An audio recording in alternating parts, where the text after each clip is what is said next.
السلام علیکم دوستان، امید دی چې ښه به وي او روغ او جوړه به وي او د ژوند په مزو کې به دوستان نن درته واتساپ داسې سیټینګونه ښیم چې تاسو له هغه تر اوسه نه چا ښودلي او نه به تاسو ته چې کوم دی هغه معلومي نو ویډیو پوره وګورئ. ویډیو سکیپ کمه، ډېره مزدار ویډیو ده.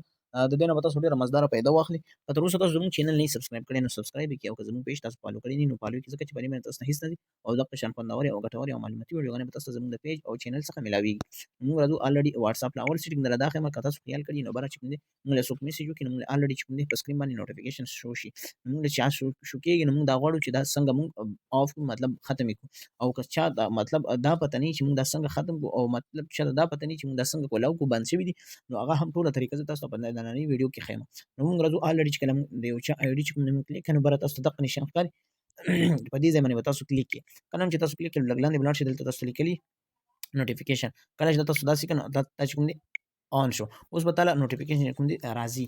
کله چې دا میسج تعالی وکړي نو الریډي به کوم چې کوم دی تعالی په دې سکرین باندې نوټیفیکیشن په دې سکرین باندې شو کېږي بره په دې ځای کې به تاسو ته دغه نوټیفیکیشن چې کوم دی دغه شو کېږي. نو اول سیټینګ دا شو. دویم نمبر سیټینګ دغه دی.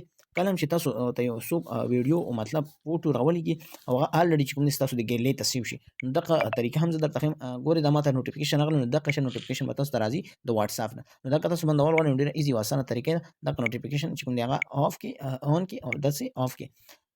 دویم نمبر طریقه دا چې کله تاسو ته څوک یو شی راولېږي نو الریډي چې کوم دی هغه زموږ په ګیلرۍ کې سیو کېږي. نو موږ به څنګه وکړو چې هغه موږ آف کړو، موږ له به نه راځي مطلب زموږ سټوریج دا ګورئ نو په دې ځای کې ما آف کړی دی دې سټوري دا به تاسو ته په دې ځای کې باندې نو الریډي به تاسو نو تمرکز کړئ او اوکې به یې کړئ. کله چې تاسو اوکې کړئ نو هېڅکله به هم تاسو ته چې کوم دی هغه چې د مطلب ګیلرۍ ته به تاسو د واتساپ فوټو او ویډیو چې کوم دی هغه نه راځي. درېیم نمبر ډېره زبردست او ایون طریقه ده چې دا تاسو ته نه دی معلومه نو دا به زه تاسو ته ښیم. لکه د ګاډي نشان تاسو ته ښکارېږي د دې ګاډي نشان باندې کله چې تاسو کلیک کړئ نو بره 24 غنټې تاسو ته لیکلي په دې به تاسو کلیک کړئ. تاسو وایئ چې دا د څه شي دپاره. اوس راځم زه تاسو ته ښیم.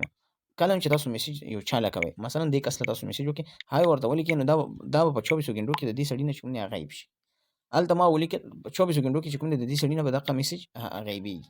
ما ورته های ولیکل. اوس که په 24 غنټو کې د های دی وکتل نو دا به چې کوم دی دا میسج دا وګوري او کله چې 24 غنټې پوره شي نو دا به الریډي د دې سړي نه غیب شي.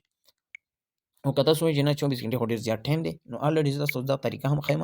ته په دغه شکل کې لاندې به راشئ دا آف دی، دا آف دی. اوس زما سره دې باندې به کلیک کړئ الریډي به تاسو 24 غنټې ووهئ.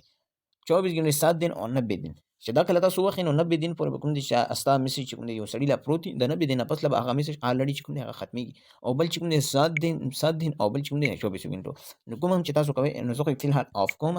نو دغه ډېر زبردست طریقه ده په واتساپ کې. کله چې تاسو یو چا له میسج کوئ تاسو دا غواړئ چې د 24 غنټو کې دنه ارجنټ چې کوم دی غیب شي نو دغه نشان تاسو ته ښکارېږي په دې موبایل سکرین باندې. نو په دې باندې به کلیک کړئ او الریډي چې کوم دا آف دی نو دلته به 24 غنټو له راولي او که تاسو بیا څومره ټایم لګوئ نو هغه ستاسو باقي مرضي ده. نو دغه درې سیټینګونه د واتساپ ډېر زبردست که ویډیو مې خوښه وي نو د نورو ملګرو سره شیر کړئ او زموږ چینل ضرور د ځان سره سبسکرایب کړئ او زموږ پیج هم فالو کړئ چې دغه شان خوندورې او معلوماتي او ګټورې ویډیوګانې تاسو ته زموږ د پیج او چینل څخه ملاویږي. په لوی الله سپارم. والسلام.